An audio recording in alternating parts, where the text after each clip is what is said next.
But just imagine being in the position of someone like Rubio, where you make such a move, but then you don't get the nomination. Like selling your soul to the devil at the crossroads and then discovering in the fine print that he really only promised you mastery of the ukulele.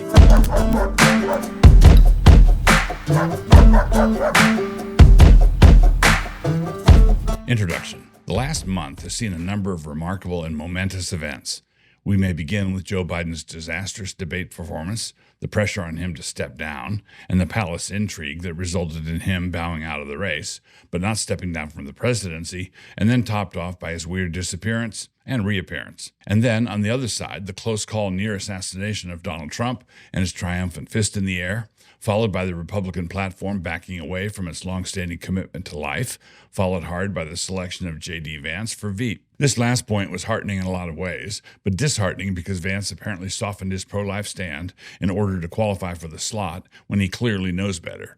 This brings in, with a sickening but not surprising thud, the realization that in this Trump-transformed Republican Party, commitment to life is not a principle, but rather has become a bargaining chip. With all of that said, and especially in the light of some of the harder things I'm going to be saying down below in just a minute, my plan is still to vote for Trump-Vance in November, and I'm going to do this cheerfully without a qualm, and I'm going to do this for the sake of continuing the fight for life.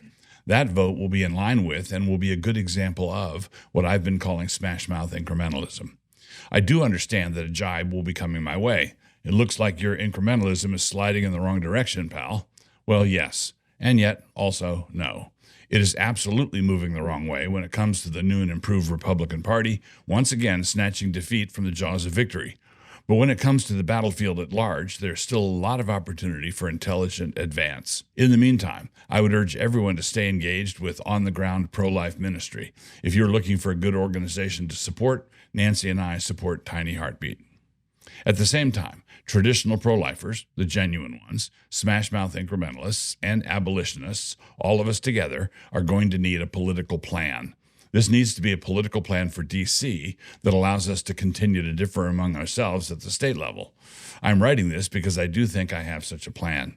But before I lay out this plan, a few other things have to be said first. Trump and Roe. I continue to be grateful to Donald Trump for the overturning of that grotesque decision called Roe. When we compare the old pro-life Republican platform, during which time nothing much was accomplished, and we compare Trump's 3 SCOTUS appointments, coupled with his removal of the pro-life commitment from the platform, it should remind us of that principle that Jesus once illustrated with a parable. But what think ye? A certain man had 2 sons, and he came to the first and said, Son, go work today in my vineyard. He answered and said, I will not. But afterward he repented and went.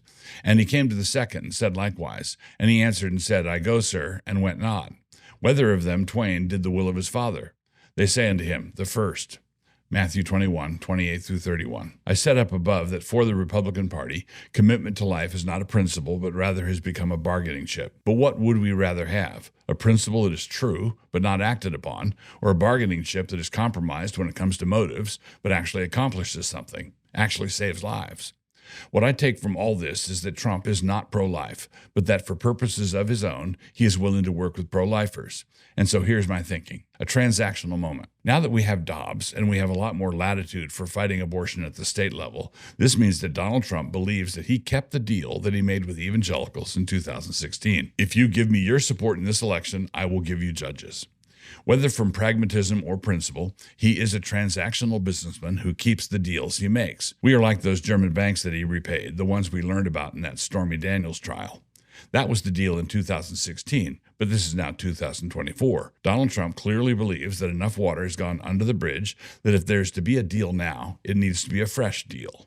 He wants one that broadens the base of the Republican Party, and we want one that preserves the gains we have made and actually saves lives. Now, JD Vance said in his speech that social conservatives will always have a place at this table as long as he is involved in the process, and so we ought to take him up on that. He said that Donald Trump feels the same way. This means that Trump wants to give social conservatives something we want, but has decided that he does not want to give us everything we want, as signaled by the platform change. This means we need to be shrewd about which something we ask for. So we should sit down at this table, the one at which we were invited to remain, and we should bring up our plan. Did I mention that I have one? What something should we negotiate for? Instead of walking away to nurse our hurt feelings, I believe that all those of us who are anti-abortion should make a point of offering to make a different deal. Trump really is a transactional man, and we, without compromise, can also be transactional. He, according to his principles, and we, according to ours. But this really needs to be an offer to negotiate, doing so from a position of strength. It should not be a request. It needs to be an offer to deal. A position of strength, you say. What strength? The answer is whatever strength we have, and we shall see if we have it. The deal. And so here it is. Instead of fighting with soft pro-lifers about the party platform or fighting them about the top of the ticket in national elections, I believe that we should move all our resources to the Senate, doing so with an eye on Senate confirmation hearings for judges. We are a little over 3 months away from the election, which in presidential campaigns is an eternity, meaning that all kinds of things could still happen. Given the way this year is going thus far, we should budget for it.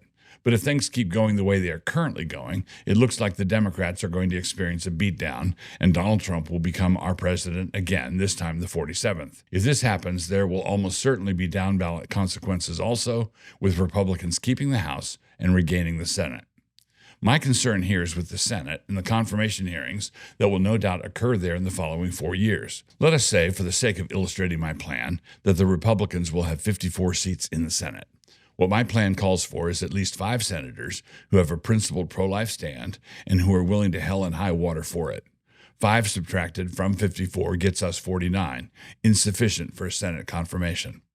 This fall, pro-life activists need to call upon every Republican senator and every Republican senatorial candidate to commit on the record that they will refuse to vote to confirm any nominee for the federal bench, and especially SCOTUS, however qualified, if that nominee is not absolutely committed to upholding Dobbs. If they refuse to commit, or if they take the pledge but then waffle on it, then they will be challenged in the next primary election. We really need to hold this line in case someone like Thomas retires, and we absolutely need to strengthen our position in case one of the liberal seats comes open, which is where the hot war will be conducted.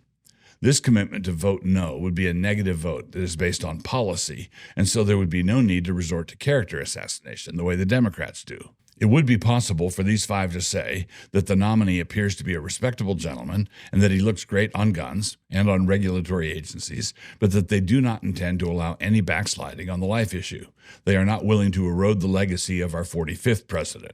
We need to insist on living up to what we have already attained. So the thing that these senators would be calling upon Trump to do is nothing less than what he did in his first term. More judges like that, if you please. This should not be a deal that Trump would be averse to. He was willing to do this the first time, and justices who are sound on life issues are likely to be good on all the other issues that Trump clearly cares about far more, an observation that doesn't necessarily go the other way. At the same time, with official Washington being the way it is, these 5 senators will need to have liquid nitrogen in their veins, because if they act on this plan, they will be vilified to the moon and back. Say that Donald Trump nominates someone in the John Roberts zone, and the Gang of 5 says nothing doing. If such a thing were to happen, the full fury of the media establishment would come down on them. I don't know why. Maybe they got a call from Russell Moore. But they need to stick to their guns. The baseline is this: no judges that would walk back the gains we have made. Ideally, the Smashmouth part of this never happens out in the open and is negotiated behind closed doors. But wherever that boundary is established, it will be tested, and we will see what our 5 senators are made of. It would actually be best to have 7 senators in case 2 of them fold. Some definitions from a Smashmouther. Smashmouth incrementalists want to take every gain we can take in the moment, but never want finally to settle until we have obtained an absolute ban on all human abortion. That is the goal, and we must never forget that this is the goal. The abolitionists want to go for the absolute ban now, with no agreed-to compromises on the way. I don't see any reason why we could not cooperate on something like this proposal, which would permit us to pursue our respective strategies at the state level. Now, the abolitionists tend to think that the Smashmouth guys talk a good game, but that when it comes down to the point, it is feared that they will do what Marco Rubio did, or what JD Vance did, in an apparent bid to be more attractive as a vice presidential pick. Under these circumstances, we will agree to let you kill the baby. But in combat, there's a difference between deciding not to attack that hill yet and making a truce never to attack that hill. The former is consistent with Smashmouth incrementalism, and the latter is not. But just imagine being in the position of someone like Rubio, where you make such a move, but then you don't get the nomination. like selling your soul to the devil at the crossroads and then discovering in the fine print that he really only promised you mastery of the ukulele. Because of the ways that some pro-lifers have fought and the way some have compromised, the abolitionists believe that compromise is inherent in the position itself and that this kind of waffling is inevitable. They believe that about us, and we still believe that the whole setup reveals inconsistencies in the abolitionist approach. So I don't believe that waffling is inevitable, and I think that a fight to implement this proposed plan would demonstrate that. This would give us a chance to work through differences and perhaps regain some trust. Not a full olive branch there, but there are at least a couple of olive leaves. A postscript on Vance. Aaron Rand recently wrote on how Vance's conversion to Catholicism was in part a reaction to the anti-intellectualism of evangelicalism. But this entire issue illustrates what a mare's nest that is. From all reports, Vance is a very smart man, but the move he just made on the life issue was not from someone who cares deeply about the life of the mind. The position on life that Vance has come to adopt is inconsistent with his earlier pro-life premises, inconsistent with any stated desire to protect the lives of more developed children in utero later on, inconsistent with the teaching of the Catholic Church that he claims to be in submission to, and inconsistent with Scripture and natural law. Out of all the possible positions on abortion, this halfway position is the most incoherent of all of them. The pro-choicers know how to treat the fetus as just a cluster of cells, and pro-lifers know how to treat the unborn child as a child. But this? No one who adopts this position gets the right to complain about anti-intellectualism ever. Moreover, this is something that a shade tree mechanic in a West Virginia holler understands, and something that 92% of Vance's Yale classmates don't understand. And while I understand that Vance's entire constituency is made up of the forgotten man, it seems that more of Yale rubbed off on him than he perhaps realizes.